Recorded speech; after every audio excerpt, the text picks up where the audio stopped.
so proud to have Richard Dawkins here. Richard, thank you so much for coming.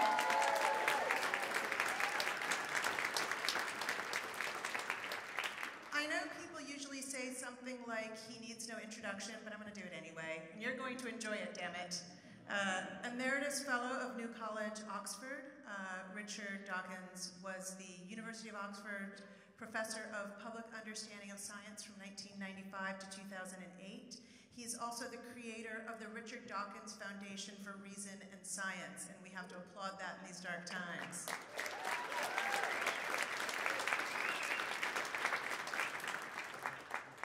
Professor Dawkins is, of course, also an influential evolutionary biologist, and really, truly, I don't say this very often, but one of the finest science writers I genuinely believe of all time.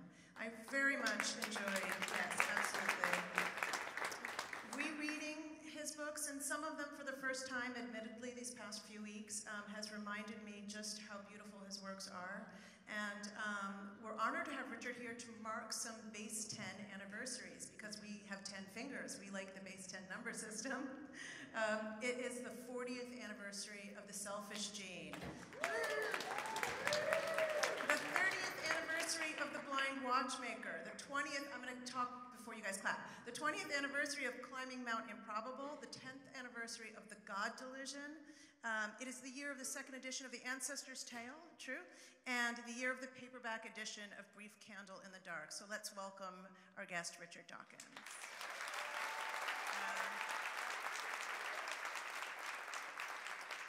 This must be kind of a strange time to come to America. Yeah, indeed. I was kind of surprised you showed up, actually. I half thought you weren't coming.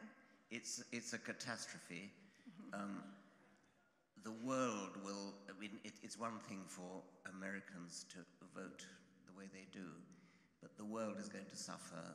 He's announced his intention to withdraw from the Paris Accords on climate change, and that is going to be very serious for the entire world, and probably forever. Within the United States, the Supreme Court is going to go on for a very, the crisis caused by his appointments to the Supreme Court will go on a very long time, because Supreme Court justices don't have to retire. And so it can go on much, much longer than the 4 years, which obviously we all hope he doesn't have more than 4 years. So it's a catastrophe. It's a magnified version of the catastrophe in Britain, which is Brexit, and they've got something in common. I don't know what the solution is. I'm not American. Part of the problem seems to be the electoral college system, whichever way you look at it, seems to be utterly dopey. I can't understand how anybody could possibly defend. That's a technical term, right? Yeah. By the way, I need to make a little apology for my voice, which may get worse. I'll do it in verse. Please forgive me if I croak. It's because I've had a stroke. Basal ganglion on the right makes me walk as if I'm tight. So if I sink to groans and squawking, Janna will have to do the talking. Let's hope it doesn't come to that. I want to talk more about this current political crisis, but in the context of some of your ideas. And so I want to take a step back before we do that and talk about the selfish gene first before we approach the idea of the cultural meme. And of course, in the selfish gene, you very lucidly explain how chance and natural selection collude to move evolution forward in this very slow and progressive way. But you also make a very subtle point, which is that it's not really animals trying to preserve the species that's at stake, but something about the gene, individual genes trying to survive. And I think this is so subtle and interesting, I'd like to draw that out again. Right. Obviously everybody here understands that a word like trying is to be understood as having quotation marks around it. life looks as though it's trying to achieve something. I'm getting a bit of echo, aren't I? Is that okay? A bit of ringing? Are you guys hearing echo? It might be just something we have to tolerate given our three-story ceilings. Okay. Natural selection is the survival of something as opposed to rival versions which are less successful. And the thing about genes is that they are potentially immortal. Because a gene makes copies of itself and the copies go on through generation after generation after generation, the gene is potentially immortal in the form of copies of itself. Now that means that the difference between a successful gene, one that does manage to survive and make copies of itself, and an unsuccessful gene really matters because it goes on forever. A body can be regarded as, I call it, a survival machine for the genes that ride inside it. The body is not eternal, the body dies. That's very disappointing news. Yeah.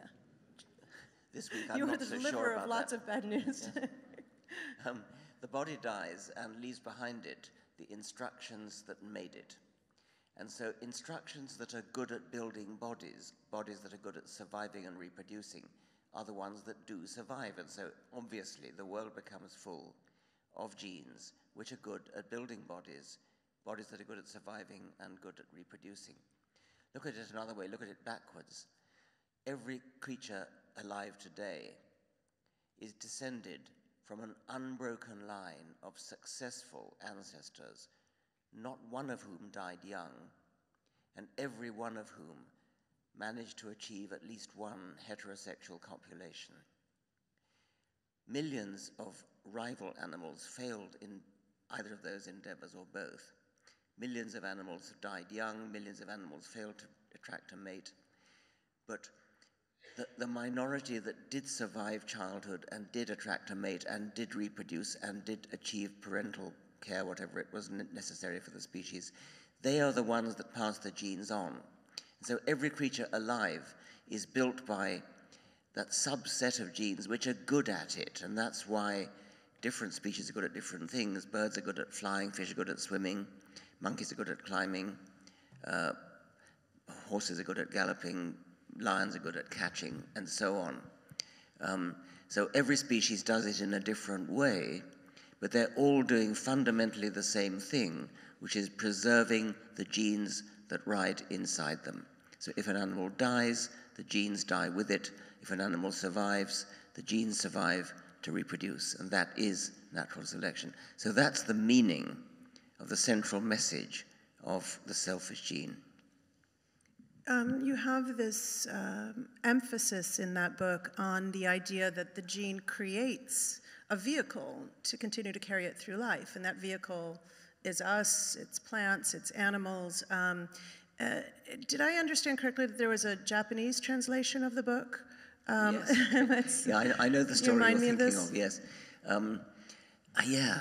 I was visited by a Japanese television crew. They came to Oxford from London in a London taxi, a black cab.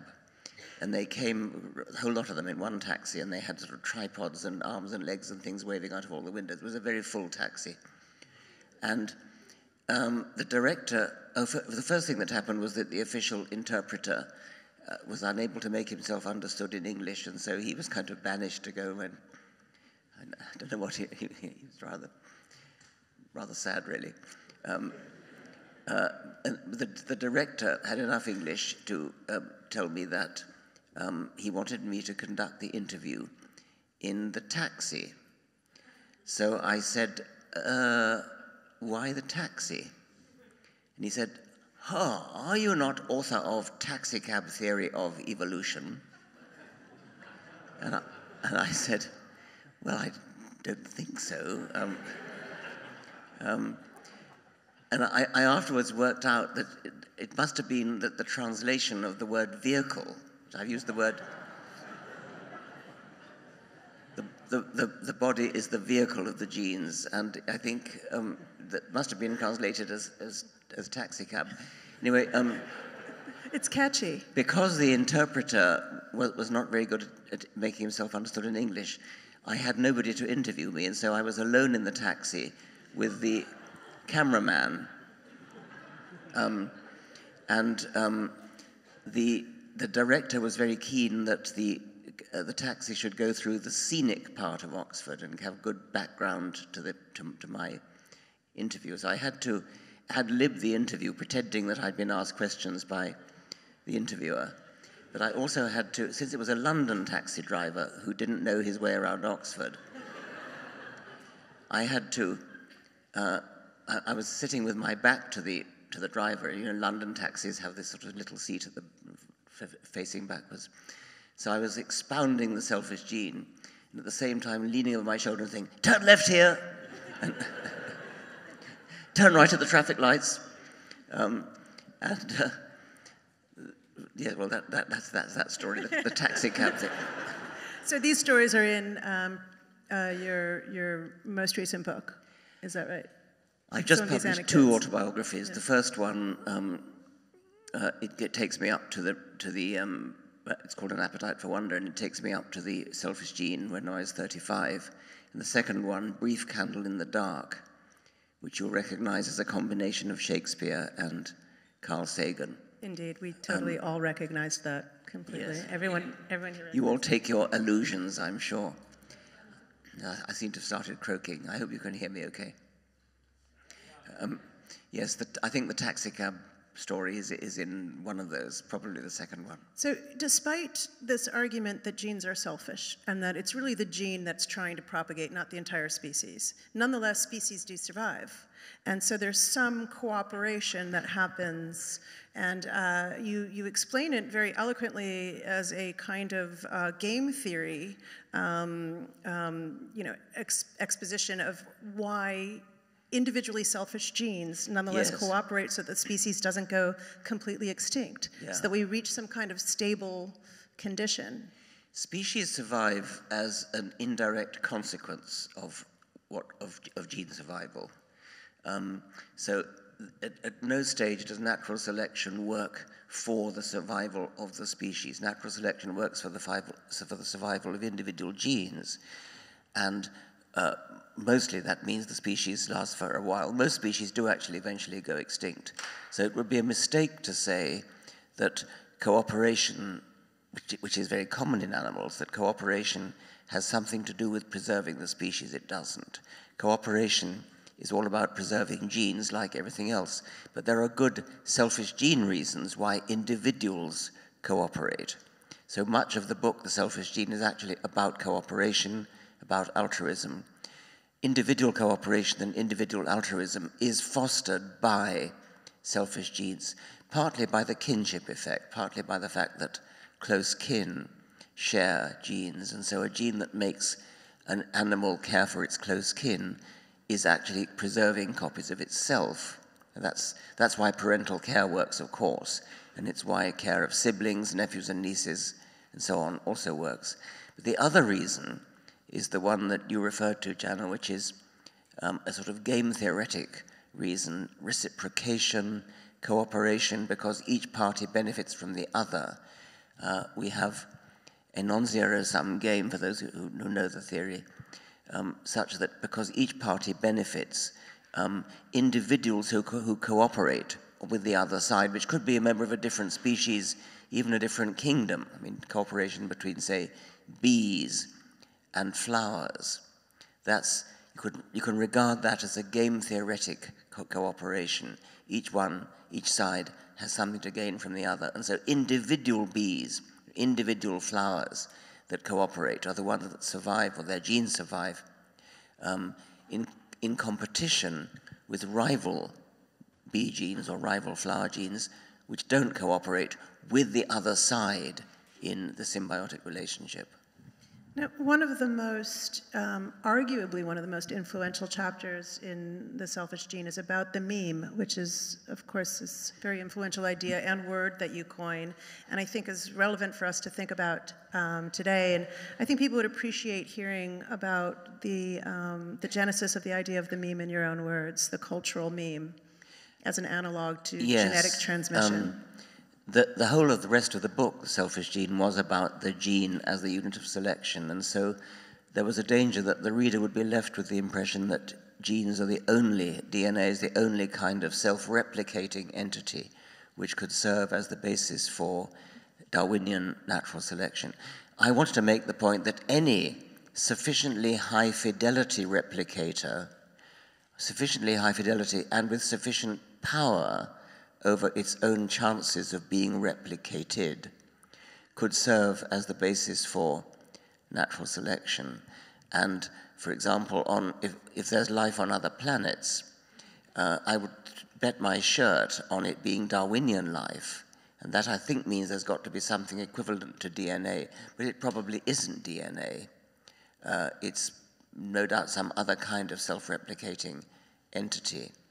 To dramatize the point that other kinds of self-replicating entity might serve as the basis for Darwinian selection, I coined the meme, which is the cultural unit of inheritance. Inheritance in culture really means imitation, the passing on of an idea or a clothes fashion. I think I used the example of a backwards baseball cap, which spreads like an epidemic. It's well known to lower the IQ by at least 10 points. What about green socks and red socks? I'll tell you about that if you really want to know. Of course we want to know. Okay. It's the tyranny of making us buy socks in pairs that shoes have chirality. That means that a right shoe and a left shoe are not interchangeable. Socks don't have chirality. You don't need to buy a pair of socks. You don't need to buy a pair of socks such that if you lose one of them, you have to throw the other one away. How ridiculous is that? You should just buy a sack full of socks and then just choose any two at random. So I'm trying to dramatize the point by wearing socks that are rather ostentatiously not a pair. By the way, I just attended a conference in Las Vegas of skeptics, and one of the things skeptics are interested in is cold reading, the technique whereby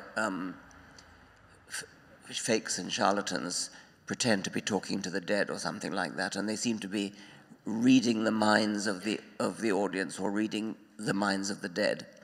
And what they're really doing is cold reading. They're picking up on cues from the audience. And in this workshop at this conference, we had to pair off with just random people in the audience and read each other.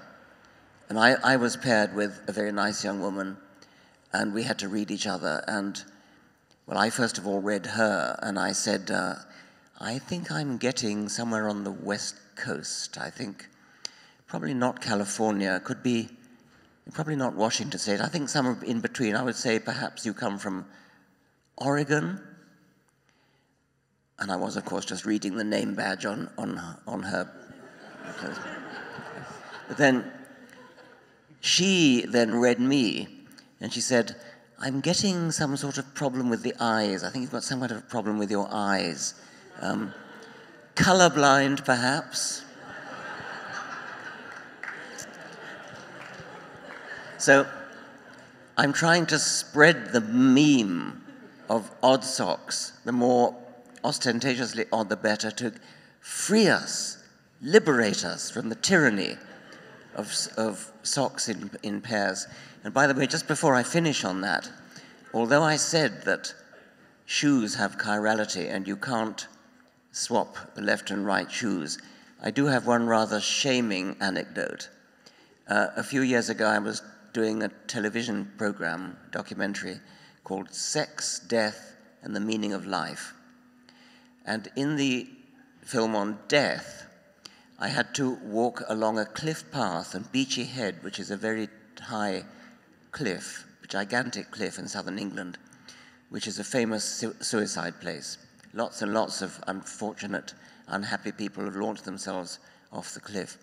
And all the way along the cliff path are little low crosses, only about knee-high, marking the place where somebody has jumped over. And for the film, I had to walk slowly and rather mournfully along this path, meditating on death as I passed these little low crosses. and the camera was focused on my feet in close-up as I walked past these sad little crosses. And my feet were incredibly uncomfortable. And I couldn't understand, it was this uncanny feeling, this was spooky, surreal feeling of uncomfortable feet. And I couldn't understand what it was. And eventually, the shot came to an end. The director called cut, and I was able to go and sit down and take my shoes off. And then I realized that I'd put them on the wrong way round. This is all preserved in close-up. I'm not sure we should trust your opinion anymore, but on the topic of the meme, you have this quite beautiful phrasing, which I want to quote from a chapter in The Selfish Gene. And I think this is very important for us now when we're thinking about the past week, with that in mind. So you write, even if we look on the dark side and assume that individual man is fundamentally selfish, our conscious foresight, our capacity to simulate the future in imagination, could save us from the worst selfish excesses of the blind replicators. And you're talking both about the gene, but also about the cultural meme. Yes.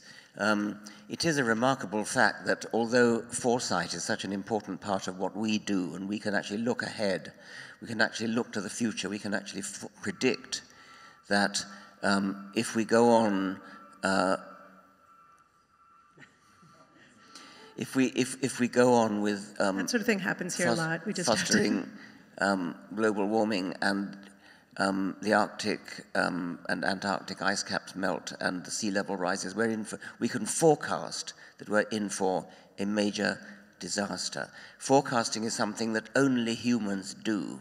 No other animal is capable of having that kind of prophetic vision of the consequences of future of actions in the future. So I was trying to make the point that humans are uniquely capable of withdrawing from the kind of tyranny it is of the selfish genes and the selfish memes, which drive all other species towards short-term gain, short-term selfish gain at the expense of long-term welfare. Now, not all humans do this, not all humans can do this or want to do it, but at least we are capable of doing it. And it does require a kind of rebellion against the selfish genes and the selfish memes, and we can do it. And many of us appreciate that and actually do curb our selfish desires, short-term selfish desires, and give greater priority to long-term, we could call them ultimately selfish, but anyway, long-term aims, long-term goals, long-term welfare. So that's what I meant by that passage. It's much criticized by people who think that the very idea of the selfish gene precludes the possibility of rebelling against them. I don't get the logic of that at all. Just to continue in that same passage, and this actually I found quite moving under the circumstances. You say, we have the power to defy the selfish genes of our birth and, if necessary, the selfish memes of our indoctrination. And I think the question that a lot of us are facing is how? How do we face such insidious memes of indoctrination that can derail 50 million people? I mean, how do we combat the memes? They evolve faster, they grab quicker in the mind. The evolution of memes is faster in some sense than genes, and yes. More difficult. Yes, I mean, obviously you'll have gathered that, like I'm sure everybody here, I have my views about the recent election, but I'm not sure that the meme analysis is going to help us much with that. I think it does help with the selfish memes of our indoctrination. That really, I had religion in mind there, where children are indoctrinated with ideas which have no merit, but which have come down to them through their parents, grandparents, great-grandparents, priests, teachers, a cultural tradition, tribal tradition, and so on. I called it a virus. I've called religion viruses of the mind, because they do spread rather like a viral epidemic, both sideways when a charismatic preacher infects large numbers of people who infect other people by preaching religious nonsense. And longitudinally, when children are indoctrinated with the traditional beliefs of their culture, of their parents and grandparents, and so on, this is obviously going on. I mean, you'd predict from that what you would see would be that in different parts of the world there would be different nonsensical traditions. In Arabia, it's Islamic nonsense. In Italy, it's Christian nonsense, and in South America, it is. In Burma, it's Buddhist, and so on. So these viral ideas get passed down through the generations because children at a vulnerable age are indoctrinated by their parents or by their teachers, and they just believe what they're told. They believe what they're told because that's what children's brains do, and many of them never manage to shake free of it. And so they're told that if they behave badly, they'll go to hell, which is a terrible thing to tell a child, and many of us shake it off, but some of us don't. And so this viral idea takes over the brain, takes over the mind, and in some cases can cause deep unhappiness.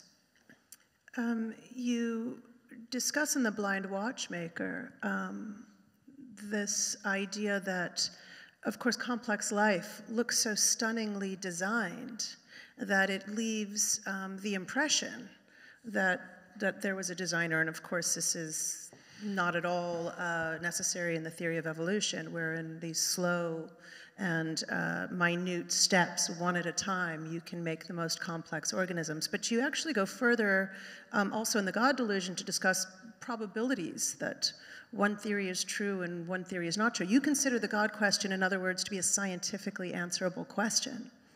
In terms of whether or not it has merit as a theory. Yes.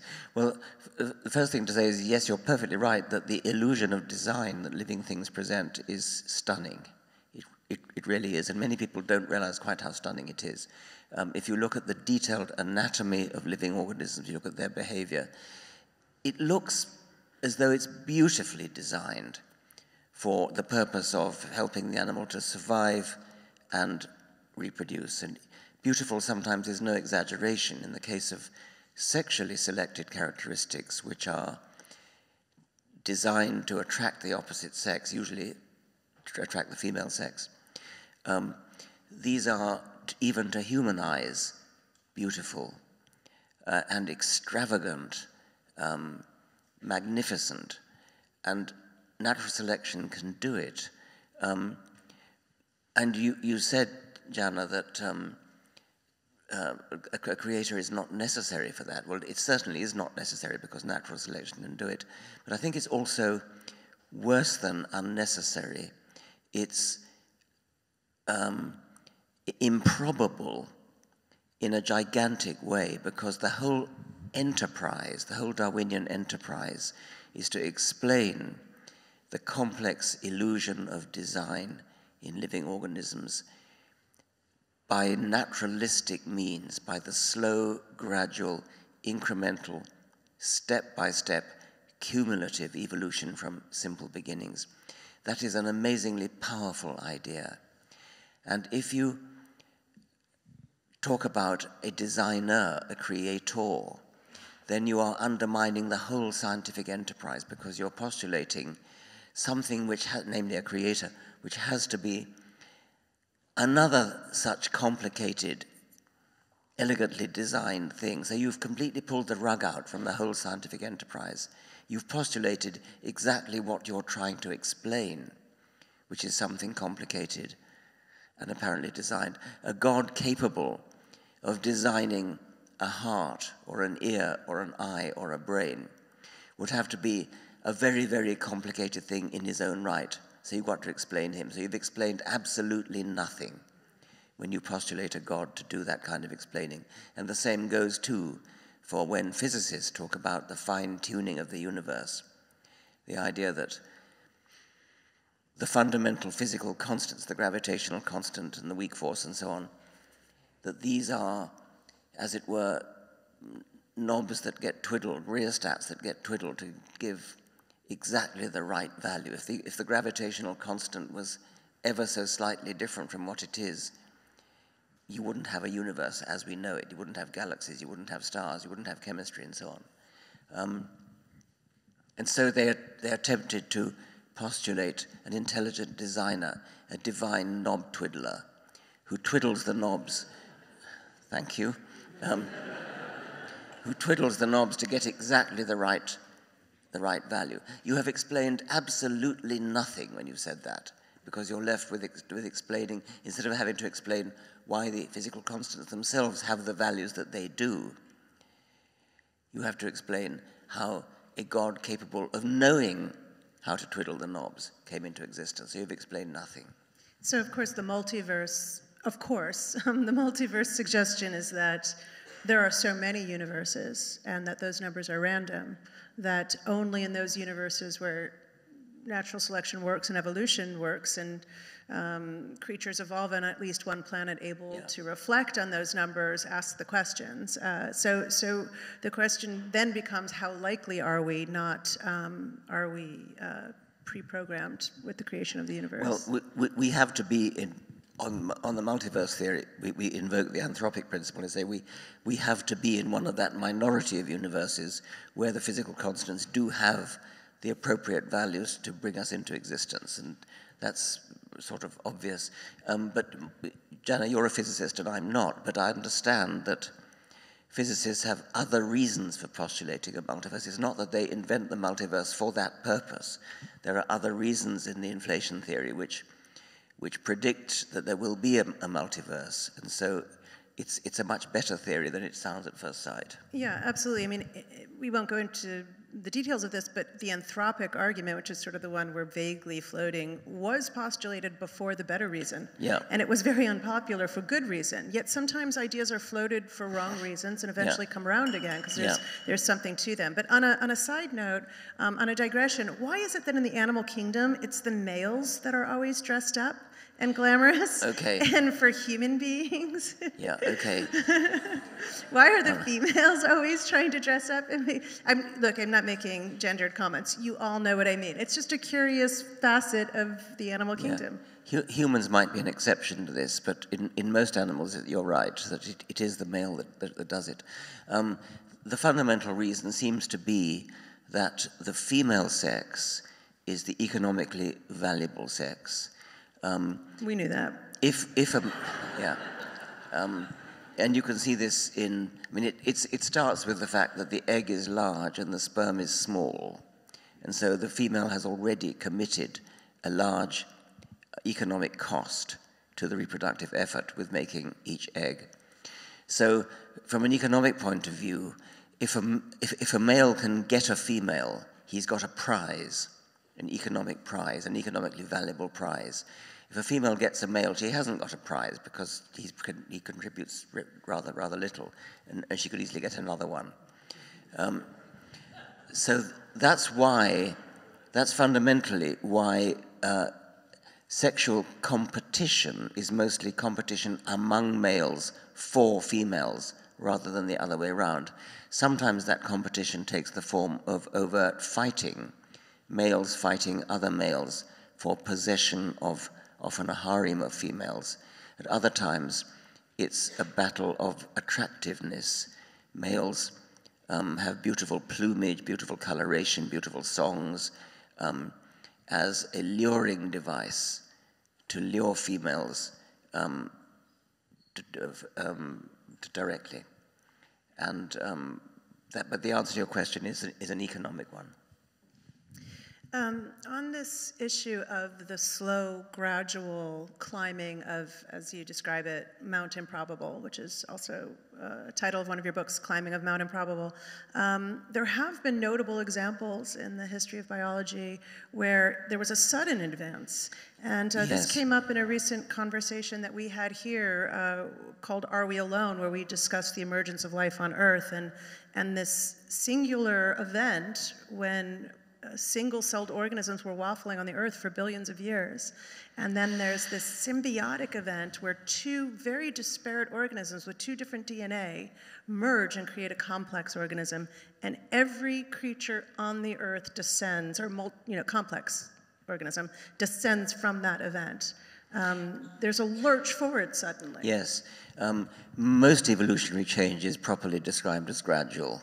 So almost all the evolution of the vertebrates and so on is gradual. There may be one or two highly important, significant lurches, as you say, jumps in evolution. And probably the most important of all is the one you mentioned, the origin of the eukaryotic cell. The eukaryotic cell is the cell that we are all made of, all animals are made of, all plants are made of, all fungi are made of, many protozoa are made of. Really everything except bacteria and archaea, although that's a very large number of, a very large biomass.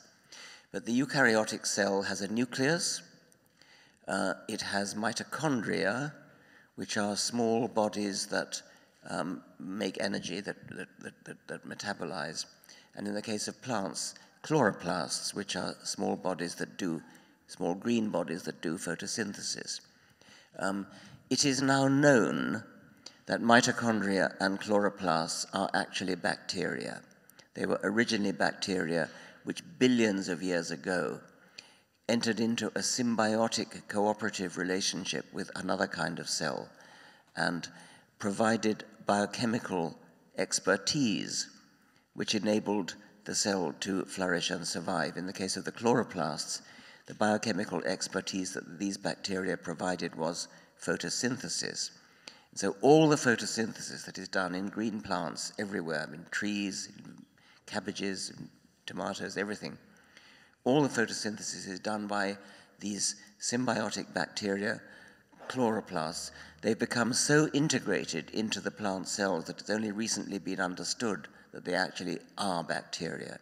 They have their own DNA, mitochondrial DNA, chloroplast DNA. They reproduce by binary fission, by just splitting in two inside the cell. So every cell in a plant has a population of separately reproducing chloroplasts. A bit later in evolution, there was another event of the same kind, when another kind of bacteria came into the cell as mitochondria. And mitochondria are present in all our animal cells, and they metabolize and provide us with energy. Once again, it was only relatively recently understood that they are originally bacteria. Once again, they have their own DNA. They reproduce autonomously by splitting, just like bacteria do. And they're very useful for doing genetic histories because, unlike the rest of our genes, they're not reassorted by sexual recombination. They reproduce asexually. They pass from generation to generation only down the female line. So all of us have mitochondria, but we all get them from our mother, from our maternal grandmother, from our maternal great-grandmother, and so on. So whereas if we look back in our genetic history, all the rest of our genes, except the Y chromosome, all the rest of our genes come from an enormous variety of different ancestors, millions of different ancestors pooling their DNA through sexual reproduction to make each one of us. Mitochondria aren't like that. Mitochondrial DNA trickles down the generations in a narrow stream, which is the maternal line. And what that means is that you really can trace the origin of your mitochondrial DNA. You really can ask yourself the question, how close a cousin am I to this individual or that individual if you take only the mitochondrial DNA. And fascinatingly, not all that surprisingly, it turns out that there are only about 20 families of mitochondria. So we're all, those of us of European descent come from only about 7 different, as it were, mitochondrial tribes. And you can say, if you like, that we are descended from one of 7 females, one of 7 individual females who is the progenitor of our particular mitochondrial tribe. You could arrange football matches between mitochondrial tribes. We should think about that when we talk about closing our borders in tough times. I get to a section in every one of these conversations, which I call the hard stuff, where none of us are on solid ground, and where we're just using the best that we can, the best that we know, to try to extend ideas beyond today and beyond what we know now. So for instance, things that I think we worry about are, or we can ask about, have to do with whether or not we're still evolving under the influence of natural selection, or are we evolving under the influence of an artificial selection now? What does it mean to have not just medical intervention, but also things like genetic editing, which has become, as people like to say, cheaper and faster and easier and more prevalent? What are the prospects of artificial selection and artificial evolution? Yes, well, artificial mutation, which is what you're talking about when you talk about genetic manipulation, that's something for the future. It's just beginning, and it can be done and will be done probably in the future. Artificial selection is something that rather oddly we haven't done really much with humans. We've done it with cabbages and cows and dogs. And horses and pigs. All our domestic animals, all our domestic plants and crops and garden flowers, they've all been modified pretty drastically by artificial selection. When you think that a Pekingese or a Chihuahua is a wolf, and still thinks it's a wolf in some sense. So that's a very major change, which could have been done with humans but hasn't. So we haven't produced the equivalent of Pekingeses and poodles in humans, and so possibly if we didn't have the will to do that, and I'm glad we didn't, maybe we don't have the will to do it with the mutation half of evolution as well. So you don't worry about a future where babies are selected on the basis of their genetic breakdown? Hitler tried to do a bit of that, sort of breeding a race of blonde, blue-eyed Nordic human types, and didn't get anywhere with it. And the kind of Hitler eugenics where it was compulsory, and there's compulsory sterilization and so on, is of course utterly odious and obnoxious. But you could imagine doing it with IVF, in vitro fertilization, where, in in vitro fertilization what you do is hyperstimulate a woman's ovaries to produce lots of eggs, maybe a dozen eggs, and you fertilize them in a dish. And so you've got perhaps 10 8-cell embryos in this dish, and you have to put some of them back, maybe 2 of them back, in the hope that one of them will survive. That's how it works. It's possible to remove 1 cell from the 8-cell embryo. It doesn't damage the embryo, funnily enough, and you can then look at the genes of the embryo. So instead of putting back a random pair, which is what's done at present, back into the woman, you could choose to put back embryos that are free of haemophilia, say, if the couple is known to be at risk of haemophilia, or Huntington's disease, which is a very horrible dominant gene. So I think almost nobody would object to that. If you've got a couple who are in danger of passing on Huntington's disease or haemophilia or some such hereditary affliction, Rather than put back embryos at random, you would put back embryos non-randomly, choosing those that don't have the offending gene.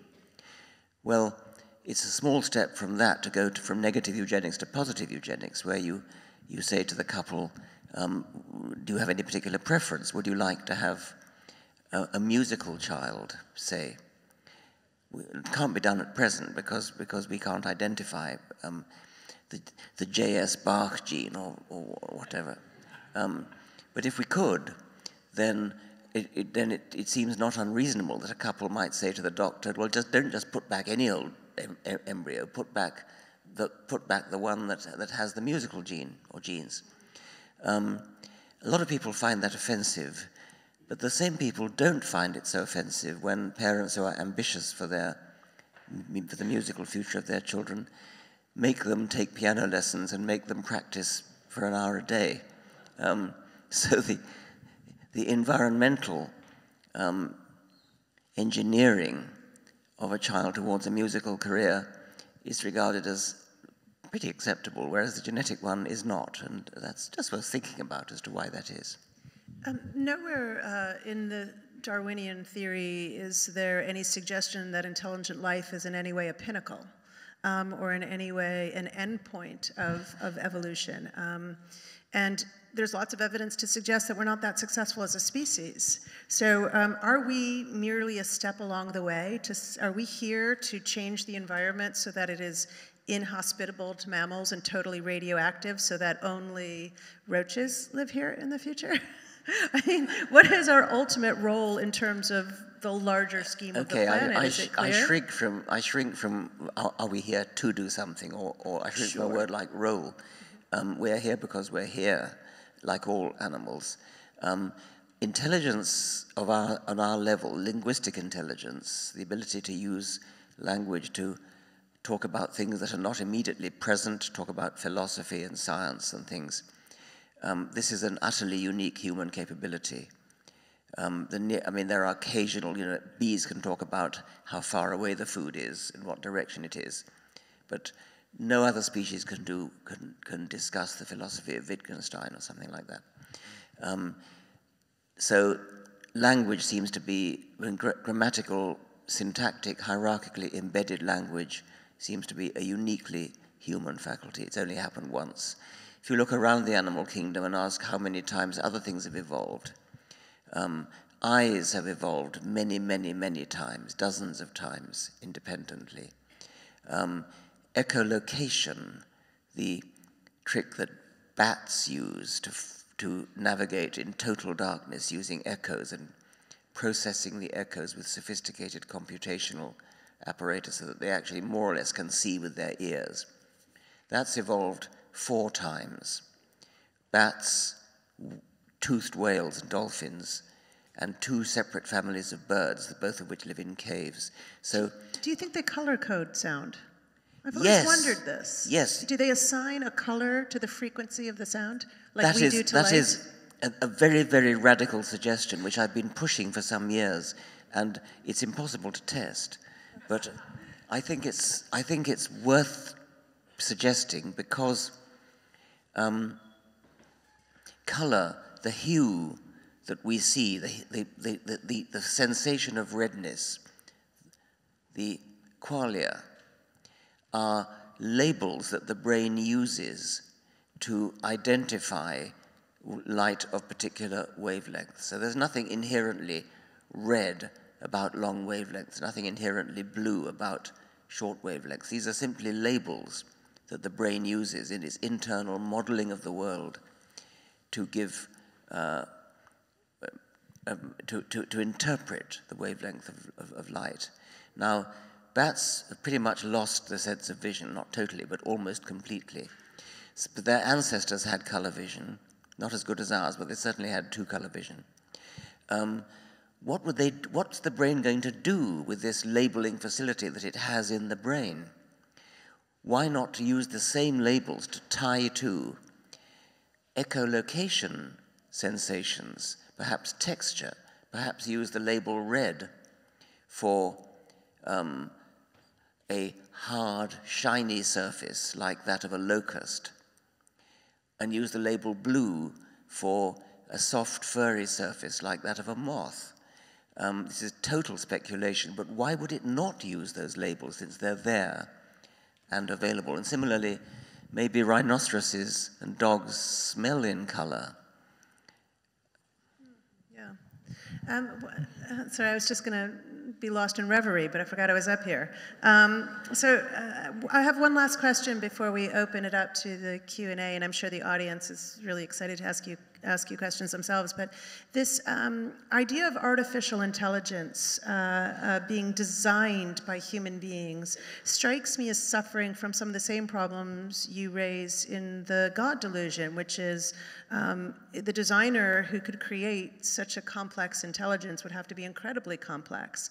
So if we are not, as human beings, capable of designing a very, very complex, sophisticated intelligence, is it something we'd be better off seeing evolve in a natural way, but digitally? Like, is there an artificial intelligence right now evolving on the internet by a blind watchmaker, and it has nothing to do with us? Well, that's a possibility, but I think you exaggerate the problem, because it's not really like the problem of the divine creator. We're already perfectly familiar with the idea that in certain fields, the computers we create are capable of outstripping us in a big way. The designer of a chess-playing program, the programmer of a program that can beat a grandmaster, which we now have, is not a grandmaster himself. He couldn't beat the program himself, but he's a very good programmer. So, and similarly, obviously, we know that computers can do computations much, much faster than we can, although they're designed by humans. Humans design them to do very, very fast calculations, many, many orders of magnitude faster than they can do themselves. So that's not a problem. But I think you're right to suggest that the sinister implications that some people like Stephen Hawking foresee, and I think Elon Musk maybe as well, stem from the possibility that robotic intelligence could take off in its own right and evolve beyond the capabilities which the human designers originally intended, and perhaps eventually take over the world. And who knows, they might do a better job than we do. On that note, can we thank Richard and then open it up for questions?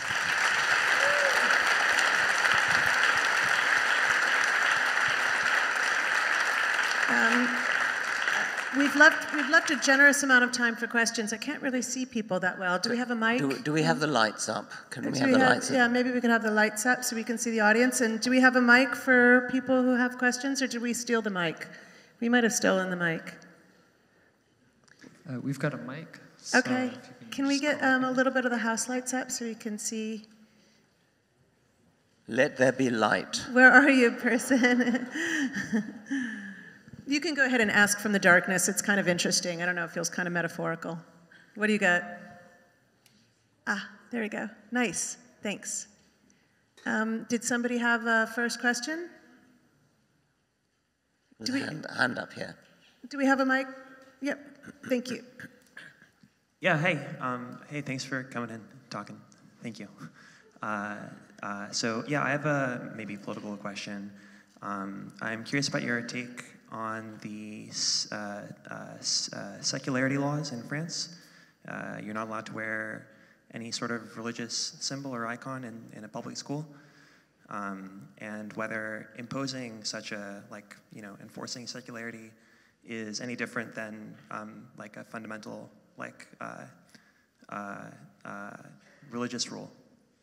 Well, if the word you used was secularity, that just means absence of religious indoctrination. That's not indoctrination in its own right.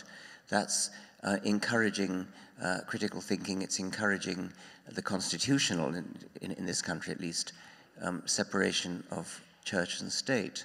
So encouraging children to think for themselves is the very opposite of indoctrination. You're not telling them what to think, you're telling them how to think.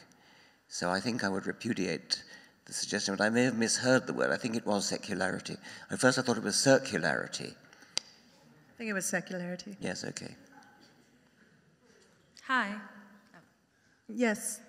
I used to work for the Richard Dawkins Foundation. I was the coordinator for the Inherit the Wind project, which was a theater project that we gave money to do the Scopes trial in different public schools. And I'm wondering, because we're here in Pioneer Works, if you could tell us a little bit about what you think the intersection between art and science is, and if you have any projects that you think we should look into or support.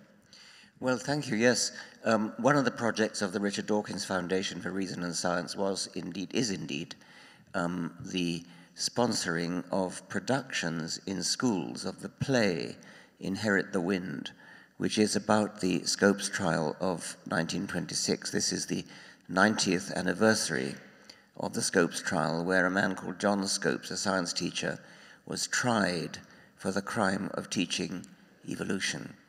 There was a famous film made of the play Inherit the Wind, starring Spencer Tracy as the great lawyer Clarence Darrow, which I strongly recommend. It's a very powerful film. It's a powerful play. And we are sponsoring school productions of this play as a way of opening eyes to evolution and the importance of it educationally. Is just one example of the marrying of art and science, of which this building here is a spectacular another example. It's something that is somewhat dear to my heart. I wrote a book called Unweaving the Rainbow in 1998, I think, which is about the poetry of science, and it's about almost the spiritual quality of science in a non-supernatural sense of spirit. I do think that science is a wonderful vehicle for poetic writing, for poetry indeed, and prose poetry and great literature. I sort of wonder a bit why the Nobel Prize for Literature has, I think, never gone to a scientist. It usually goes to novelists and poets.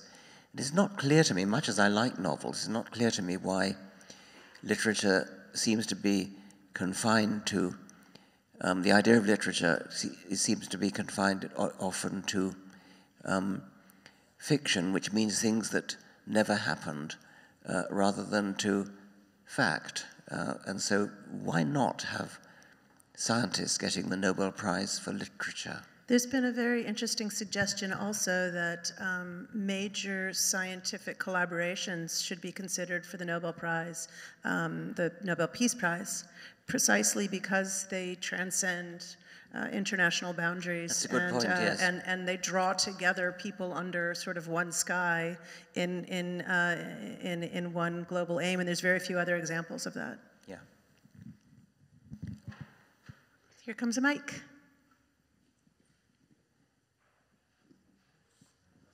Hey, it's great to have you up here. Thank you so much for being here. I wanted to know, it's actually a two-parter, what's the most dangerous place that you've been to as an atheist, and what place have you gone to that's been a great time for you to be an atheist? Well, Pioneer Works is... I actually enjoy going and lecturing in the so-called Bible Belt of this country. I enjoy going to the Deep South. It never seems to be dangerous. I seem to draw quite large crowds in the Deep South, and I think you can guess the reason if you think about it. I mean, the kind of people who come to my talks they feel beleaguered. They feel surrounded by people who are not their own kind, and they come to my talk, and they suddenly look around and they see a couple of thousand people who think like them. And it's a very warm feeling for me. I love doing it. And in the book signing line afterwards, I get the most wonderful comments from people who say, "Oh, you've changed my life. Thank you for coming to Arkansas or Alabama or Georgia, whatever it is." I've never been to Iraq or Iran or Pakistan. and I don't think I'm going to be going there in a hurry. So that probably would be the most dangerous place, but I haven't been there. And the Deep South, the Bible Belt, might be the least dangerous place for me. It's interesting that we talked about this earlier when we were upstairs, but we don't offer often an alternative to the church just in terms of community, just in terms of that feeling of looking around and feeling like you're with like-minded supporters. And so I think that's one of the interesting things about having cultural institutions that welcome people into their doors, because that's sort of a failing of the naturalist or the humanistic movement in some sense. Yes, that's right. And so the example I just gave is a good example of sort of one of the things we could be doing. There are attempts to have sort of Sunday services but for non-believers where you have lectures or... Lectures by Richard Dawkins, talks about science. Readings from books or something of that sort, yeah. Yes, please. Where's our mic runner? You have a question back there? Find someone in the back.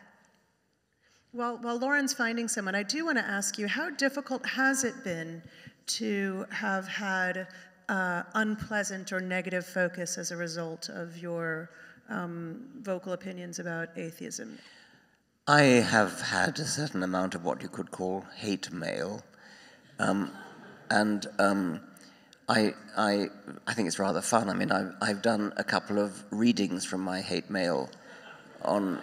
Oh, shame. I should have asked you to bring some. That would have been actually pretty good. Well, I mean, you can look them up. If you look up Richard Dawkins, I think one of them was called Love Letters to Richard Dawkins, and the other might be called Hate Mail. I'm trying to think of some. I mean, there was one that said, I hope you die of a painful cancer. Another one said, I hope you get run over by a church van. But I think... and there's a lot of obscene, vituperative language.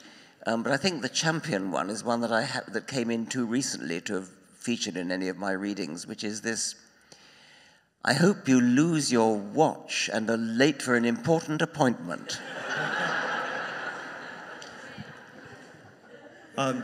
First, congratulations on your speedy recovery, and I wish you good health.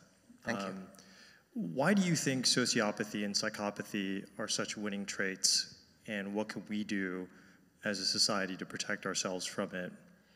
And second, considering that we have a Supreme Court appointee coming up, and our judicial system is largely based on the idea of religion, do you think that ultimately we shortchange our judicial systems by believing ultimately in karma and God? And in the absence of that, would we in fact have better systems of adjudication? Well, obviously, yes, I do. I don't have much more to say. I mean, I think you've articulated what I feel, and I feel very pessimistic about it. What was the first half of your question, though? I always blot out this when there are two. Protecting ourselves from psychopathy and sociopathy. Psychopathy. I mean, I don't know that there are psychologists who actually say there is a sort of known minority of people in our society who are psychopaths and who don't play by the same rules of empathy that the majority of us have. I mean, most of us feel grief when we see grief in another person. We want to go and comfort them. We want to do something about their misery, give them some comfort, some consolation. But it seems that there's a minority of people, some put it as high as 1/5 of us, who are technically called psychopaths, who don't have that empathy. From a Darwinian point of view, in a way it's a wonder that so many of us do have that empathy, that we're not all psychopaths. So we should be thankful for small mercies. But electing a psychopath president is... Can we get the mic over here towards the front? Hi, I'm sorry, I have a little bit of a sore throat. I just wanted to say it's a pleasure to be able to finally hear you speak, by the way, and also to echo the other person's sentiment. Glad that you're recovering well. I was just wondering your opinion about humanistic religion, so to speak, as a third-generation atheist and a current TST member, just your thoughts about community building and the individualistic mentality among secular groups in the mainstream? Like if it's... Yes, humanism is a sort of political, social wing of atheism, where atheism is a purely philosophical belief in the absence of supernatural beings. Humanism tries to replace religion by a non-theistic rules for living well, rules for living in a socially pleasant way. Obviously I encourage humanism. I'm a member of various humanist organizations, and I encourage people to join humanist groups. Yes, can we pass that mic? We have time for 2 more questions, I think. 2 more? I see hands everywhere, but no mics. Yeah. Hi. Thank you. I'm over here to your far right. I wanted to just ask what you feel about the rejuvenating extinct species, the kind of ethical dimension around that, as well as is it really something productive in your understanding of how the gene progresses forward, but also certainly the ethical dimension to that as well. Right. Nowadays, DNA technology is becoming so cheap and quick that it's becoming possible to get a sequence of DNA from very, very small samples and in a rather short time. And so the number of species for which we now have a complete DNA sequence is now quite large. And they include some extinct ones that have gone extinct sufficiently recently that specimens with DNA can be recovered. Woolly mammoths is an outstanding example, and the woolly mammoth genome is pretty completely known now thanks to the work of the German group under Svante Pääbo. There is the hope, the possibility that the mammoth could be brought back by implanting the DNA in the egg of an elephant and bringing it to term in an elephant's uterus. The questioner asks about the ethics of that. I suppose the fear is that it might be cruel to the individual mammoth that was brought back. It would be an object of extreme prurient, I suppose, interest. But probably not much more so than specimens in zoos, and we've seemed to have come to terms with the ethical problems of zoos. So I'm in favor of it. I think the scientific interest would be enormous. I would love to see a revived mammoth. Another one that I'd love to see, which is a possibility, is Thylacinus. That's the Tasmanian wolf, so-called Tasmanian tiger. It looks like a dog, behaved like a dog. We know that because the last one died, only living memory, in the 1930s in Hobart Zoo. You can actually see a film of the last thylacine, and you'd think it was a dog. It's obviously a bit different in shape. It's got stripes on the back, which dogs don't have. But it is an uncanny resemblance to a dog. I would love to see the thylacine brought back. And once again, it's such a recent thing that the DNA is possible, and I want it to be done. Jurassic Park, an amazingly ingenious idea by Michael Crichton, the idea that insects preserved in amber might have the blood from their last blood meal preserved, which could have been dinosaur blood. Unfortunately, that dinosaurs died out too long ago, probably, for any DNA to have survived. The